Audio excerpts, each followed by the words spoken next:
going to be important economically, it's going to be important socially and environmentally. Judging what went on in the past and the problems we've had with regards to fluctuations of the reservoir and the dust storms and the loss of the habitat and the loss of our land, we lost hundreds and hundreds of thousands of acres of good fertile land that was flooded to provide these reservoirs. Mica Dam is the first dam in the system, and it holds a large reservoir nearby, which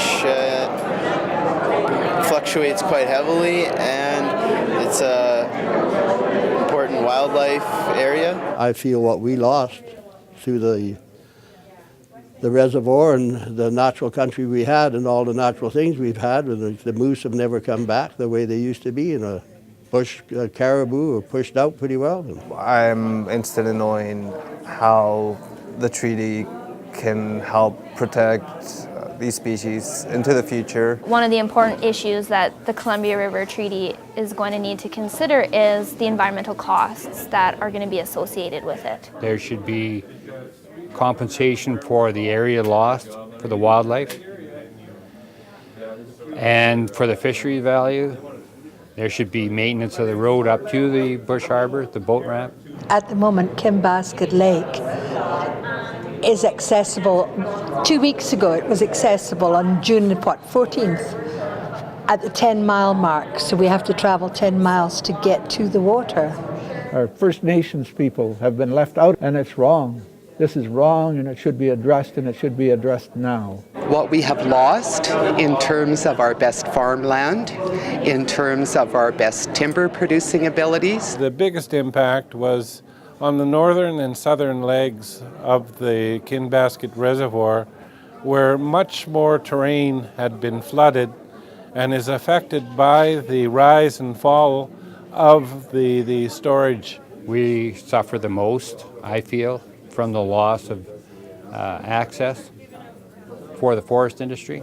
I think we have to look at the whole area of the systems of dams up and down the river and not just our own local problems. I think the largest issue for the CRT that has to be considered in the future is how to maintain the sustainability of the environments of all communities and regions touched by the Columbia River. What do we know and how much do we know about the influence of climate change on the water flows?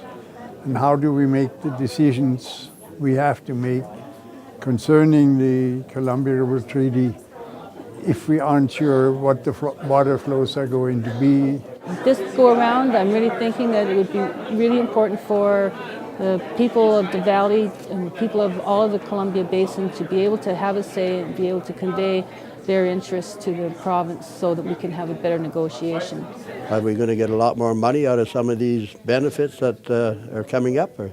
It's a great source of electric power, and we all benefit from it. I think there's a terrific potential for the town of Golden and the general area if we had a good recreation and lease lot sites out there.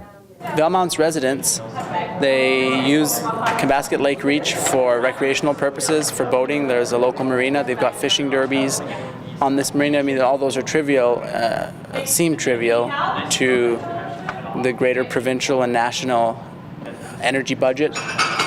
But to the locals, they matter a lot. Young generations definitely need to know what the history has been with this area and the treaty in order to be able to have an opinion and have a say in what happens in the years to come. We need to educate ourselves, we need to educate the community about what's changed, what will change, and what might change. Our rivers are the lifeblood of our communities.